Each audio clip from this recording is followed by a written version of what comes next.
앉을 수 있고 마지막 자 같이 읽읍시다. 제가 먼저 읽겠습니다. 그리고 그들은 예루살렘에 들어갔다. 예수께서 성전에 들어가셔서 성전 뜰에서 팔고 사고 하는 사람들을 내쫓으시면서 돈을 바꾸어 주는 사람들의 상과 비둘기 파는 사람들의 의자를 둘러 엎으시고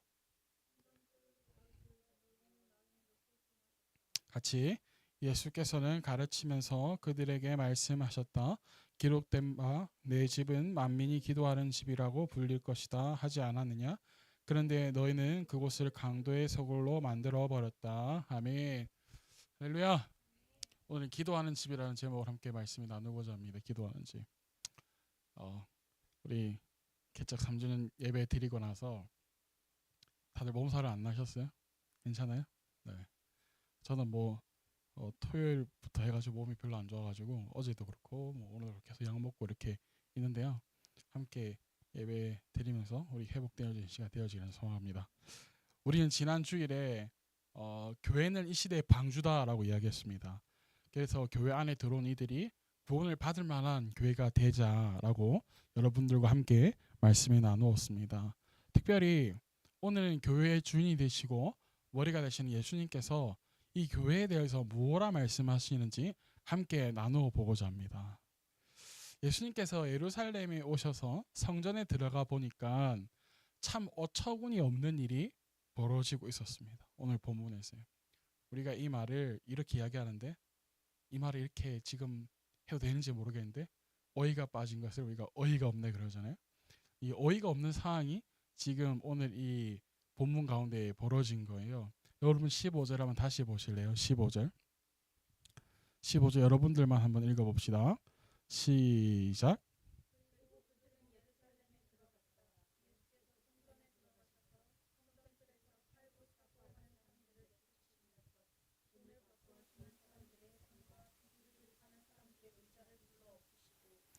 성전 안에서는 어떤 일을 하냐면 성전 뜰에서 팔고 사고 하는 상인들과 또 돈을 바꾸어 주는 그러한 사람들, 이러한 장사치로 이 호객 행위하는 소리로 가득 찼다라는 거죠. 한마디로 말해서 소란스러웠어요. 이 교회 성전 안이요. 우리는 알고 있습니다. 무엇에 대해서 알고 있냐면요.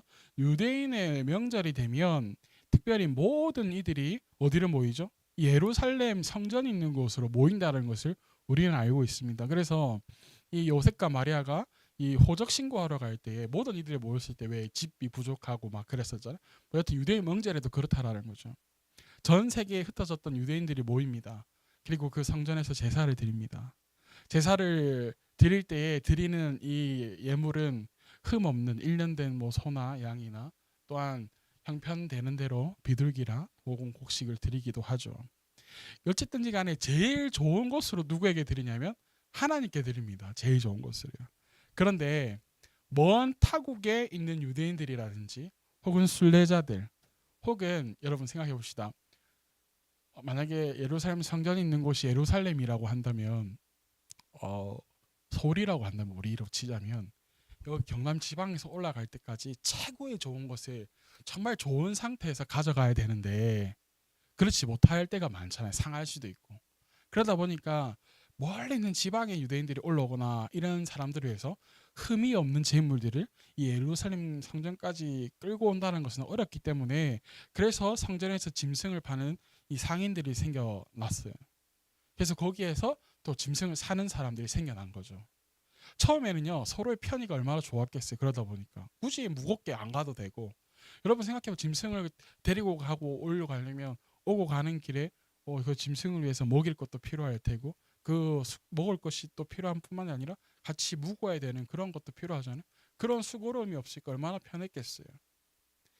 그러면서 이 사고 팔면서 이제 폭리도 취하게 되어지고 또 그 짐승들이 여러분 처음에는 좋은 뜻에서 시작했다 하더라도 시간이 흐르면 흐를수록 그 짐승들이 흠이 없는 그런 짐승들만 갖다 놨겠어요? 아마 아닐걸요. 형편되는 대로 정말 최상급인 짐승도 갖다 놓았겠지만 또 이거는 여기 조금 흠이 있는데 제사하는 데는 지장 없으니까 요거는 10만 원이면 한 8만 원에 가져가라고 이럴 수도 있는 거고 아니면 요거는 발이 한 짝이 없는데 그래도 하나님 받으실 수 있으니까 요거는 한 5만 원에 가져가라고 이런 식으로 됐을 거란 말이에요. 그래서 처음에는 서로 편의를 생겨난 애들이 이게 점점 이게 아니게 되었다라는 거죠. 그리고 미리 멀리 타국에서 오다 보니까 돈을 환전 못 해온 사람들이라든지 이런 사람들을 위해서 돈을 바꾸어주는 환전상도 생기고, 그런데 이 돈을 환전하고 이렇게 이제 이익을 취하다 보니까 이 제사장들은 이 안에서 이러한 일을 하지 못하게 막아야 되고 지도해야 되는데 그런 일을 하지 못하는 거죠.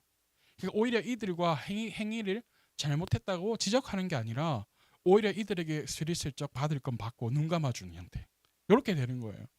이러한 가운데 예수님께서 어디에 올라가셨냐? 바로 성전에 올라가셔서 오늘 이 행위를 보게 된 거예요. 그러니까 뭐가 없는 거예요? 오해가 없는 거예요. 업처구니가 없는 거예요. 자, 그러니 이 예수님께서 보신 이 광경을 보시고 예수님께서는 분명하게 말씀하시는데, 내 집은 뭐 하는 집이다? 기도하는 집이다 라는 거예요. 하나님의 집은 기도하는 집이라고 분명히 예수님께서 말씀하셨어요. 17절에 보니까 기록된 바 내 집은 뭐 하는 집이다? 만민이 기도하는 집이다 라는 거예요. 예수님은 분명히 선포하십니다. 성전은 뭐 하는 곳이다? 기도하는 곳이다 라는 거예요. 성전, 교회가 기도하는 집이라는 말은요, 하나님과의 관계를 맺는 곳이라는 거예요. 하나님과의 관계, 하나님과의 연결고리를 다시 이어가는 곳이라는 거예요. 이곳이요. 그래서 예수님은요, 성전이 더럽혀진 이 모습을 보았을 때 견딜 수가 없었고, 그래서 예수님께서는 성전을 깨끗하게 청결하게 하시기를 원하셨던 이유가 여기에 있다라는 거예요. 특별히 오늘날의 교회는요, 어떤 목적에 의하여서 이용되는 경우가 참 많이 있습니다. 이 말이 뭐냐면 무슨 정치적인 수단이라든지 경제적인 수단이라든지 사회적인 수단으로 이렇게 쓰여질 때가 참 많이 있어요. 여러분들에게 교회는 어떤 곳입니까? 교회는 기도하는 집이어야 될 줄로 믿습니다. 아멘. 요즘에 많은 교회들이 정치적인 수단으로 이용되어져서 성도들은 그냥 그 곳에 이용되는 경우가 얼마나 많은지 몰라요. 그래서 교회는 항상 하나님께 기도하는 곳이어야 되고 예배드리는 곳이 되어야 될 줄 믿습니다. 특별히 우리의 기도는 매우 중요합니다. 그런데 여러분, 기도는 우리 지지난주에 기도의 능력에 대해서 하면서 여러분들에게 함께 말씀을 나누었었는데, 기도는요 믿는 자들만 하는 게 아니라 모든 이들이 다 할 수 있는 것이라고 했습니다. 그래서 물을 떠나놓고 비는 사람들도 있었고, 그래서 어떤 이들은 나무에 또한 금붙이 만드는 우상에게 절하는 사람들도 있잖아요. 그런데 모든 이들이 할 수 있지만 그럼에도 불구하고 우리가 하는 기도는 분명히 다르다는 것이에요. 왜? 우리는 우리의 기도에는 뭐가 있기 때문에? 능력이 있기 때문에. 할렐루야.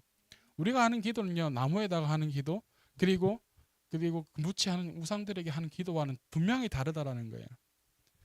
이 세상 우주 만물을 만드시고 지금도 살아계셔서 역사를 주관하시는 그 하나님께 하는 기도. 누구의 이름으로? 예수님의 이름으로. 그러하기에 그 기도에는 능력이 나타나고, 그 기도에는 병고침이 일어나고, 그 기도에는 귀신 쫓음이 일어난다는 거예요. 그러하기에 우리의 기도에는 뭐가 있냐면 능력이 있다라는 거죠. 그래서 우리의 기도는 하나님께 해야 되는 것이죠. 근데 그 기도를 어디서 해라? 성전에서 하는 곳이다라는 거예요. 기도가요. 그런데 기도는 하나님의 힘을, 특별히 능력을 경험하는 것이에요. 나는 연약합니다. 나의 힘이 되신 하나님만이 할 수 있습니다. 나의 도움이 되시고 나의 산성이 되신 하나님께서 하실 수 있습니다. 라는 이 고백을 인하여서 하나님의 능력이 우리 속에 역사하신 줄 믿습니다. 오늘 본문에서 예수님께서 성전에 들어가셔서 그 어느 때보다도 진지하게 매섭게 꾸짖으시는데, 어떻게 하냐면 상을 엎어버리세요. 그렇게 인자하시고 가난한 자들 찾아가시고 그렇게 인자하신 분이 오히려 예수님께서는 이 자들을, 야 너네 잘못했으니까 그러한 일을 범하지 마, 예수님께 돌아와, 이게 아니라 상을 둘러 엎으십니다. 하나님이 거룩한 집이 더럽혀졌기 때문에. 교회는 분명 기도하는 집입니다. 믿음 있는 척, 은혜 있는 척 하는 곳이 아니라는 거예요. 성도들에게 자신의 잘남을, 자신의 있음을, 자신의 높음을 자랑하는 곳이 아니라는 것이. 이곳은 성도들이 나와, 하나님이 있는 자들이 나와 예수 그리스도의 이름으로 나와 기도하러 나와 무릎 꿇는 곳이다, 이것이. 그런데 여기서 우리가 의문점이 생기는 것은, 그러면 우리가 보이는 이 건물의 교회만 와서 기도해야 되느냐? 우리는 아니라는 걸 알고 있습니다. 왜요? 예수님께서 이 땅에 오셔서 십자가에서 그 십자가 지시고 부활하실 말미암아 우리 모두가 뭐 되었어요? 몸된 성전이 되었잖아요. 그래서 내가 어디에 있든지 하나님께 기도할 수 있어요. 그러나 분명한 것은 내 몸된 성전, 나의 개인 교회나 우리가 보이는 함께하는 모든 교회가 하나님께 뭐 하는 곳이 되어야 된다는 거예요? 기도하는 곳이 되어야 된다는 거예요. 아멘. 저도 기도 참 많이 하려고 애씁니다. 그런데요, 참 쉽지 않아요, 여러분. 그래서 정말 여기 있을 때는 낮에는 여기 누워 있어요. 누워라도 있어요, 여기서. 왜? 기도를 어떻게든 하려고. 낮에. 이제 여기 일정 있고 하면 이불로 피하는데요. 웬만하면 저 여기 있으려고 그래요. 여기 있어서 기도하다가 또 이것저것 또 돌아보고 뭐 또 만지기도 하고. 하나님께서는요, 하나님께 향한 자에게 아직까지 하나님께서는 찾고 계세요. 하나님께서는요. 자기에게 향한 사람을 하나님께 찾고 계세요. 근데 하나님께 향하는 것이 무엇이냐? 기도로 나아가는 것이고, 예배로 나아가는 것이고, 찬양으로 나아가는 것입니다. 근데 무엇보다도 예수님께서는 그 세상에 찌든 교회의 성전 안에 들어오셔서 하시는 말씀이 내 집은 만민이 기도하는 집이라고 선포하시는 거예요. 우리 교회가 기도하는 교회가 되어지길 예수님 축복합니다. 여러분들이 힘들 때, 여러분들 지칠 때, 아니 할 일이 없더라도, 내가 어떤 기도 재미가 없더라도 교회 나와 기도할 수 있는 성도들이 되어지길 예수님 축복합니다. 아멘. 사무엘은요 이렇게 이야기합니다. 사무엘상 12장 23절에 보면 앞에 나옵니다. 읽어볼까요? 시작. 나는 당신들이 잘 되도록 기도할 것입니다. 내가 기도하는 일을 그친다면 그것은 내가 하나님께 죄를 짓는 것입니다. 그런 일은 없을 것입니다. 오히려 나는 당신들이 가장 선하고 바른 길로 가도록 가르치겠습니다. 아멘. 이 말은 무엇이냐면요, 내가 기도하는 일을 게으르게 한다라면 나는 하나님께 죄를 짓는 것과도 같다라는 거예요. 기도하지 않는 교회는 존재의 이유가 없습니다, 여러분. 기도하지 않는 성도는요, 존재할 이유가 없어요. 오늘 본문의 17절의 말씀은요, 이사야 56장과 그리고 예레미야 7장에 나오는 내용을 인용한 것인데, 특별히 내 집은 만민이 기도하는 집이다라는 말씀이면요, 성전의 본질을 이야기하고 있어요. 다시 말해서 이 성전은 하나님께서 임재하시는 장소이다. 이 성전은 하나님께서 임재하셔서 하나님과 교통하는 곳이다 라는 것이에요. 물론 하나님께서는요, 여기 성전에만 계시는 게 아닙니다. 이제는 몸된 우리와 함께 하십니다. 그런데 무엇보다도 이 당시에는 분명히 예수님께서 우리에게 가르쳐 주시기를 성전이 하나님과 교제하는 곳이고 하나님과 교통하시는 그런 연결고리가 되는 곳이 바로 성전이다라는 거예요. 아멘. 온 세상 우주 만물을 만드신 하나님께서는 어디에든지 다 편지해 계세요. 하나님의 백성들이 예배하는 장소, 그 모든 공간에 하나님 함께 하세요. 그래서 특별히 성전이라는 곳은 하나님을 예배하는 장소였기 때문에 예배 드리기 위해 성전에 나오는 모든 사람들은 특별히 하나님과의 만남을 경험할 수 있는 특별한 장소였다라는 거죠. 성전이요. 그러므로 성전한 곳은 구별되어져야 되고 거룩해져야 하는 구별된 장소가 되어야 한다라는 거예요. 그런데 이 당시 예수님 당시에 성전 안에서 호객행위하고 상인들이 판을 치는 그러한 것이니까 얼마나 예수님께서 슬퍼하셨겠어요. 솔로몬 왕이 성전을 다 짓고 난 다음에 봉헌식을 할 때에 성전 안에 하나님의 임재로 구름이 가득 찼다라고 합니다. 그 자리에 모인 왕과 솔로몬과 그리고 제사장들과 백성들이요, 성전에 가득한 하나님의 영광을 눈으로 몸으로 경험했어요. 그래서 솔로몬이 어떻게 이야기하냐면, 여러분 성경을 찾아봅시다. 역대하 6장으로 한번 가볼까요? 역대하예요. 6장 18절에서 20절입니다.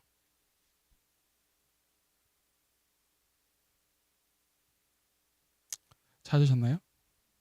네, 함께 읽어봅시다. 시작. 그러나 하나님께서 사람과 함께 땅 위에 계시기를 우리가 어찌 바라겠습니까? 저 하늘 위에 하늘이라도 주님을 모시기에 부족할 터인데 내가 지은 이 성전이야 더 말해 무엇 하시겠습니까?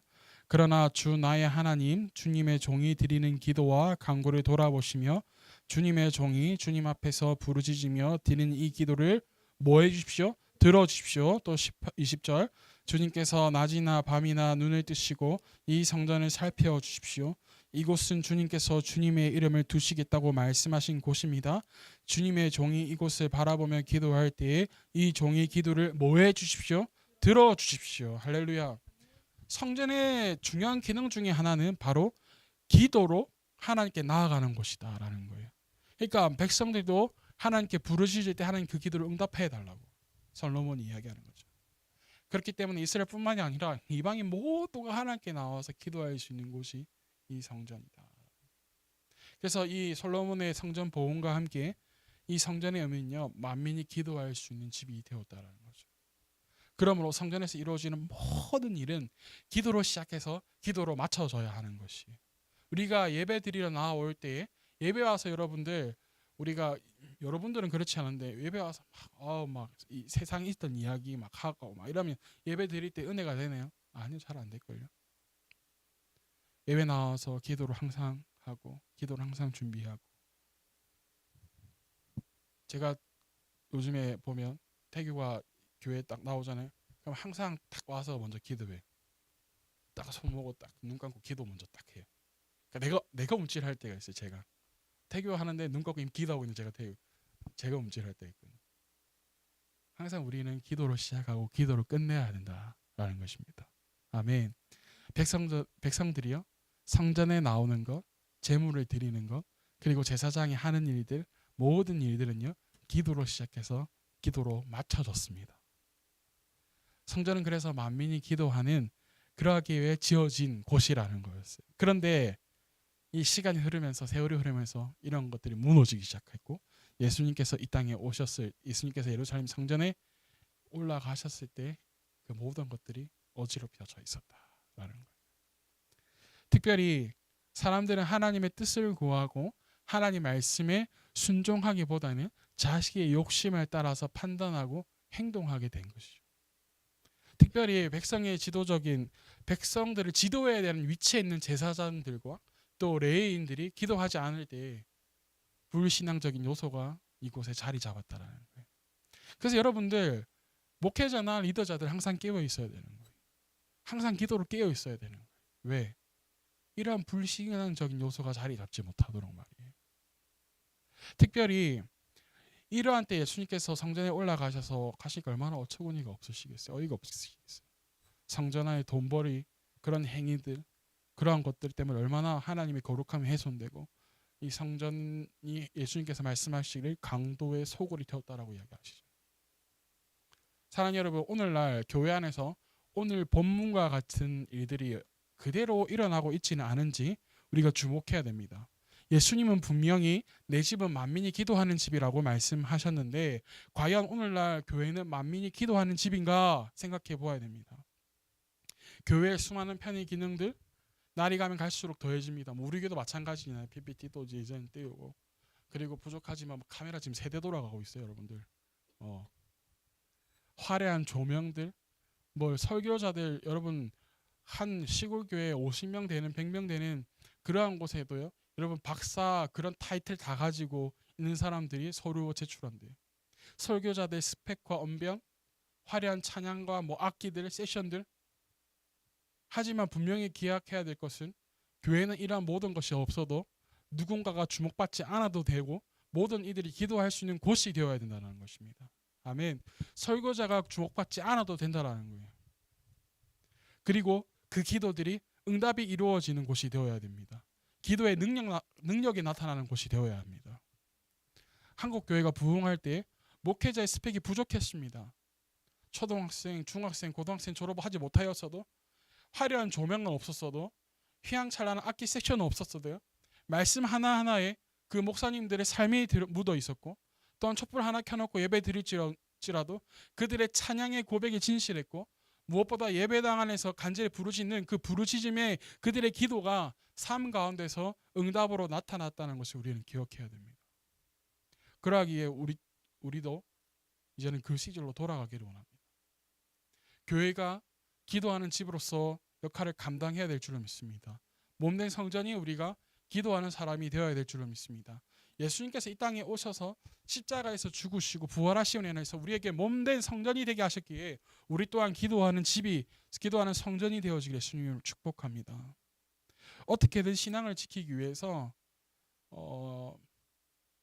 그 유럽의 땅에서 아메리칸 땅으로 건너간 청교도들, 이제 우리가 추수감사절을 또 11월 달에 맞이할 거잖아요. 그 땅에서 교회를 짓고 넘어가서 신학교를 세워서 신앙을 지키기 위해서 그들은 최선을 다했습니다. 추수감사절도 철대에 많은 사람들이 죽고 그 이듬해에 그 원주민들 그 사람들과 함께 이렇게 배워가지고 해서 추수한 게 많아서 하나님께 이제 감사로 지킨 게 추수감사절로 지킨 거잖아요. 처음에는 참 애썼습니다. 왜? 그 신앙을 지키기 위해서 그 땅으로 건너간 거니까. 그래서 우리가 잘 아는 하버드대나 혹은 예일 대학교나 혹은 프린스턴인가 뭐 그 대학도 처음에는 성경학교 신학교로 출발한 거 여러분 알고 계세요? 근데 지금은 그 속에서 성경적인 삶의 가치관 예수 그리스도를 찾아보기 힘들게 되었습니다. 우리나라도 마찬가지입니다. 연세대학교나 이화여대도 우리가 유명한 대학들도 기독교 신앙으로 출발했습니다. 선교사님 와서 세웠습니다. 이제는 거의 신앙적인 요소가 퇴색된 곳들이 되었습니다. 다시금 기도의 불씨가 일어나기를 간절히 소망합니다. 여러분들이 졸업한 그 창신대도 믿음의 그 선교사님들이 와서 세운 학교들이잖아요. 근데 지금 어떻게 됐어요? 우리가 돌아봐야 돼요. 악한 영들은요, 하나님의 백성들로 하여금 기도하지 못할 환경으로 만들어 나갑니다. 이래서 안 되고 저래서 안 되고. 날이 갈수록 악한 영들은요, 교회 안에서 몸된 성전인 이 성도들이요, 예수님의 이름을 부르지 못하도록 방해하고 끝내 기도하지 못하게 만들 것입니다. 그러하기에 우리가 깨어 기도해야 되고 기도하는 곳으로 지켜나가야 될 줄 믿습니다. 사랑하는 여러분, 우리 함께하는 교회가 여러분들과 함께 몸된 성전으로서 함께 기도하는 곳이 되어지기를 소망합니다. 여러분들의 몸된 성전도 기도하는 곳으로 만들어 나가시고 이 교회도 만민이 기도할 수 있는 곳, 그리고 그 기도의 응답이 이루어지는 곳, 그 기도의 능력이 나타나는 그러한 곳으로 세워나가기를 소망합니다. 그래서 날마다 여러분들의 몸된 성전을 위해서 기도하시고 그 몸된 성전 여러분들을 위해서 기도할 때 그 기도의 응답이 일어날 수 있도록 하나님 도와달라고 도움을 구하고 나아가는 그런 여러분들 되어지기를 간절히 축복합니다. 아멘. 우리 시간 함께 기도하기를